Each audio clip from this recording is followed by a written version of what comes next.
Welcome to San Antonio's Influence Magazine show, the premier talk show where we introduce you to influential individuals doing significant work in the city of San Antonio and surrounding areas. Celebrate the spirit of business, leadership, and innovation.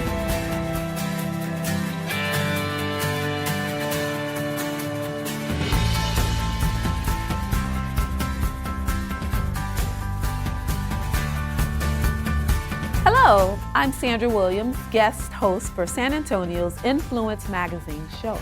As you know by now, with each episode, we feature an influential individuals in San Antonio and surrounding areas. Today, we'd like to introduce you to Miss Thelma J. Williams, aka Thelma J. Love, a military veteran, a former teacher and real estate executive, and now a new book author with an inspiring story to tell. Welcome to the show, Miss Love. You had a very interesting childhood growing up in a small Texas town with 11 siblings. America's family usually had an average of only 2 children under the age of 18 in 2022. So can you describe what it was like growing up in such a large family? Well, of course, in such a large family with 14 people in the house, 12 children and 2 parents, Yes. It was never a dull moment. There was a 20-year age difference between the oldest child and the youngest child. Wow. So, of course, the first 7 children considered themselves the older ones, and they called the last 5, we were the little children. The little ones. So they thought they were our parents. Mm-hmm. Wow. But never a dull moment, of course. Yes. We enjoyed family. We enjoyed our time together.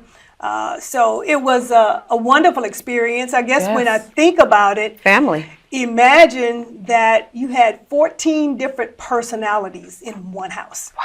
And so it was never a dull moment. We loved it. We're still very close today. Awesome. Awesome. So do you feel that the values and qualities of your parents have enforced your decisions in life today? Well, absolutely. And of course, shape the person that I am, because our family is our foundation. Yes. We learn first and foremost from the people we grow up with. And yes, my family, my parents instilled in all of us, number one, Christian values. Yes. Because we attended a traditional Baptist church as Christians. They also taught us family support and unity.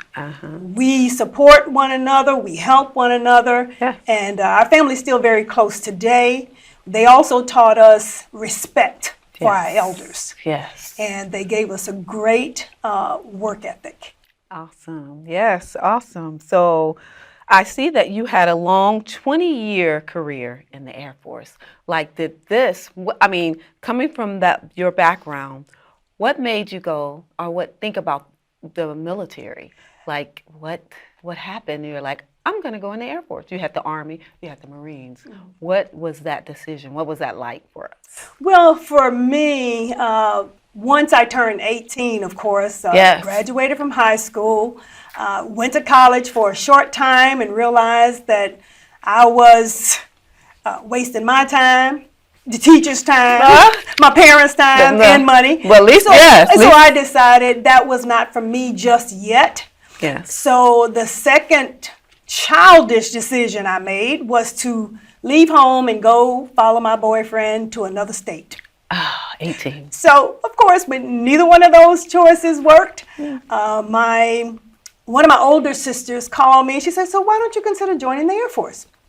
She said, there are lots of men in the Air Force. And an 18-year-old girl's mind is all about boys. Yes. I said, sounds like a great idea. Boys. Literally, I did. I joined the Air Force probably within the next couple of weeks, and but didn't go for another month to actually attend here at Lackland Air Force Base in San Antonio, Texas. Wow, and that is a great decision. You know, you could have did anything else. You could have went like, oh, I'm going to go be a star in Hollywood. You know, that didn't work out a lot of times. You know what I mean? But you had your family, the family that loves you, and that decision. She said, hey, she didn't fuss. She didn't complain. She didn't anything negative. She said, hey, why don't you think about this? Why did you think about and this? She put that seed in there, and you followed it. I did. You know? So that is awesome. So were you the only member that joined the military? Actually, we have a very long history of military service. Yes. My father actually was honorably discharged from the Army in 1944 here at Fort Sam Houston in San Antonio, Texas. Man. 9 of 12 of my parents' children, 9 of us went and served in the military.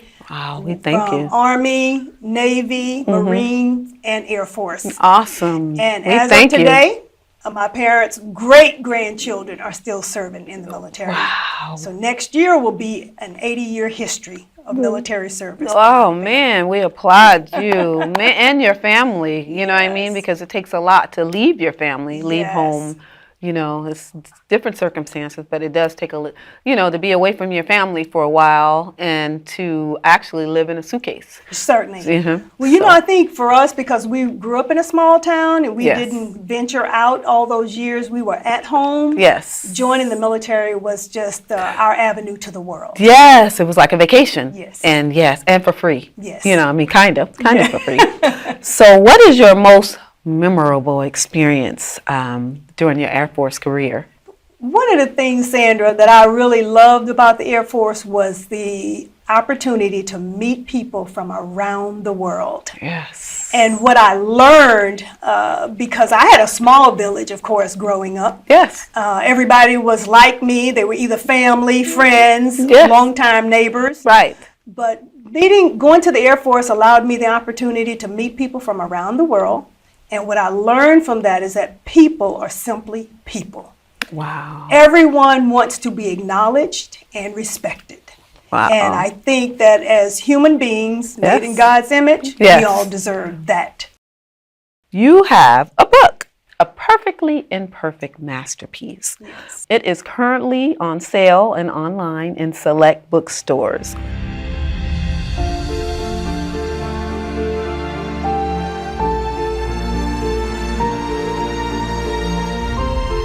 In the heartland of America, a remarkable woman was born into a large family, destined to share her wisdom with the world. Her name? Thelma J. Love. From her humble beginnings in a small town, Thelma's journey became a tapestry of love, loss, triumphs, and trials. Each thread, each chapter contributing to her perfectly imperfect masterpiece. Through heartbreak, loss, and the hardships of life, she faced her trials head on. And she emerged victorious, finding her true identity and power within her own perfect imperfection. Inspired by powerful stories of women like Michelle Obama, Maya Angelou, and Oprah Winfrey, Thelma now urges you to embrace your story, own it, and turn it into your strength, to become the author of your own destiny. Thelma's memoir is not just a book, it's a beacon, illuminating the path for others to walk in their authentic selves. For you to rise above your circumstances and choose to be a victor, not a victim. Thelma J. Love's A Perfectly Imperfect Masterpiece is available now on all major online retailers. Join her on this remarkable journey. And together, let's create a legacy of love, hope, and infinite possibilities. Your story is waiting. Are you ready to write it? A Perfectly Imperfect Masterpiece by Thelma J. Love. Available now. What inspired you to write this book? Quite a few things, but it started in 2020 when we were all in quarantine. Yes. I was, during that time, we were getting so much news from various sources, telling us about our American history, telling us about our history as a people of color here in America. Telling us. And at that time, I was 61 years old. Wow. And I said, why don't I know this? Yes. And so then it sparked my curiosity about, okay, what are the things that we don't even know about our parents? So I began talking to my siblings about, hey, do you know this about mom and their family? Do you know that about dad and his family? Some things we knew and some things none of us knew. Right. So that made me think, if I want my children to know their history, I must write it. You have to say it. You have to tell it. I have to tell the Yes. story. You not have to from tell it. another source. Right. But from me, the one God chose to bring them into this world, Yes. I would be their source. So I decided to write the book as a legacy for my children Yes. initially and for my grandchildren. And after that, I decided I am 60 plus years of You age. don't look, yes. I beautiful. am supposed to be teaching the younger women Yes. some things about Legacy. life. Uh-huh. You know, as a baby boomer, Yes. I am one voice of a baby boomer. I see very few women in their 60s and 70s on social media, on TV, even teaching the younger women. Wow. But I see so many Gen Xers and millennials out teaching and sharing their stories Right. to bless other women. Yes. So I decided to ask my children, because they're adults now, Yes. I asked them how they felt about me making my story public, Yes. simply Respect. because they are part of my story, and I Yes. wanted their okay with that. So they said it didn't matter to them, so I Right. did. And I figured it would bless women Yes. because I am a woman. Yes. And our experiences are so similar in so many ways. Yes. I What said if there connects was it? one person who could learn something, gain something from my story that Yes. will make her life easier or Yes. help her to make better decisions for her life, Yes. hey, so be it. Yes, and that's what we need. In the Bible, it talks about going and listening to the elders and to the older ladies. They supposed to. That was an order. Yes. But we are so out of order. So I just applaud you again for your book. Can you give us a small synopsis? Sure. Of your a perfectly imperfect masterpiece. Perfectly imperfect masterpiece. The name is just, it says it all. Huh, the name, Yes. too.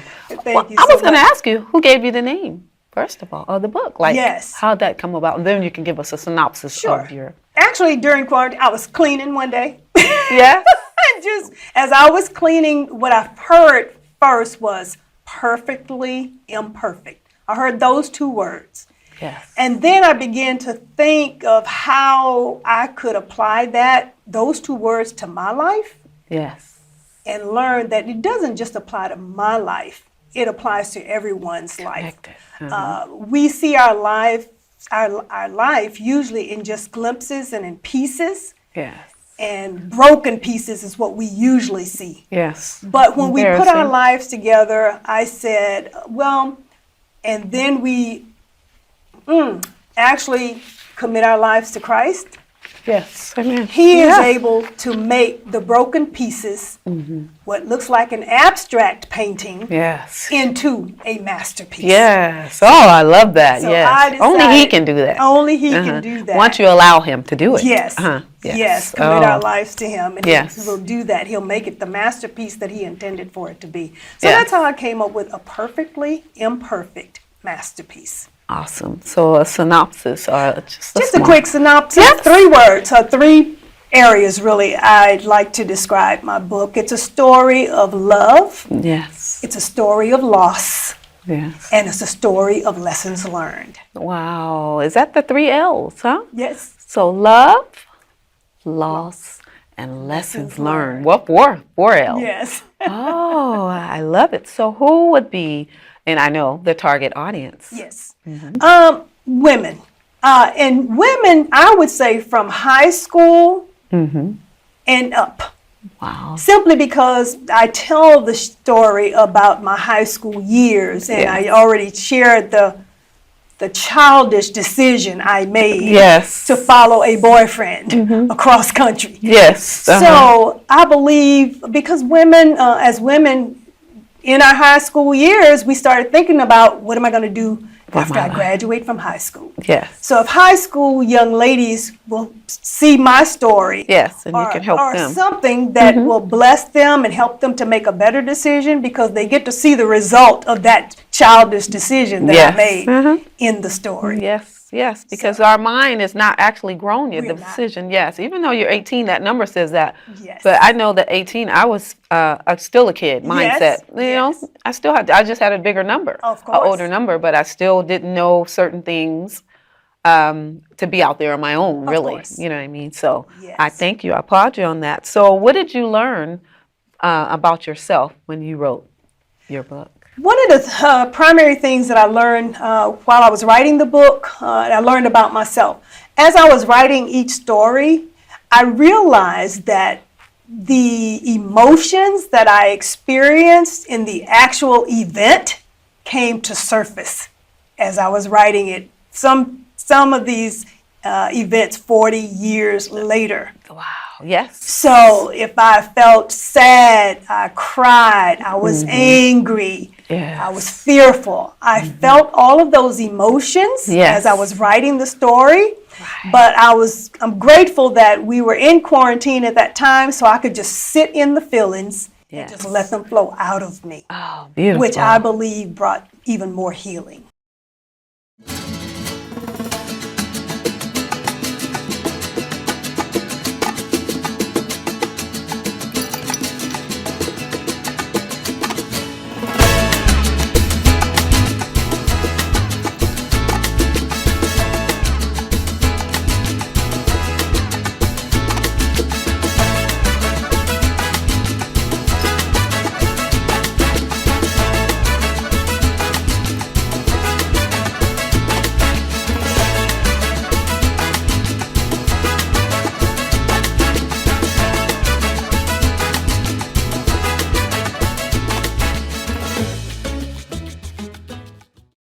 We don't have to be perfect.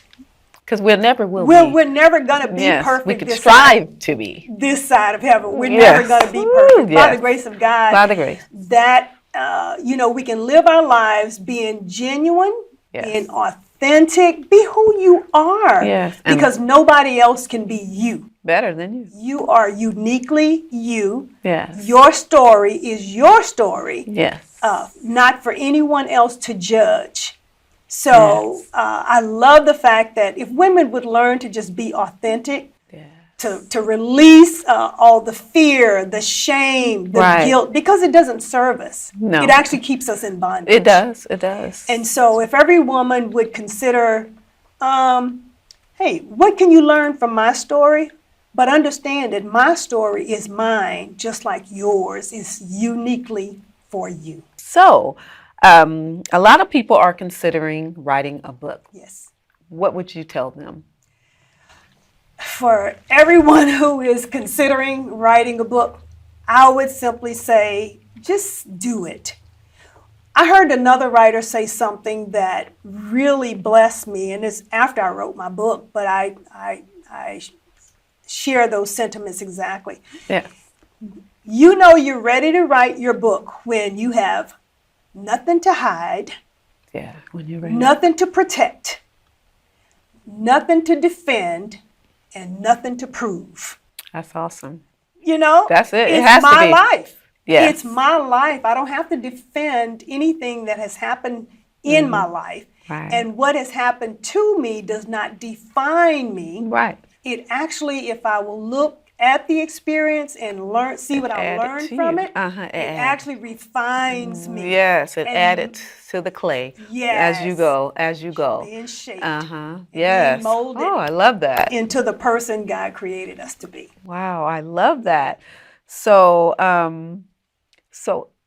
actually, by publishing your book, did that effect or have any effect on your life or anything that I mean? But like you said, you had to be ready to be Yes. true and clear and clarity and authentic to be able Yes. to write that book. So I'm Yes. sure there's no backlash. Right. Well, at this point in my life, I'm over 60, so I have nothing to hide, Yes. nothing to defend, Yes. nothing to protect, and nothing to Awesome. prove to anyone. Yes. But I do hope that my story Yes. will be a blessing to another woman and encourage her heart that whatever hardships we go through in life, Yes. we can overcome them.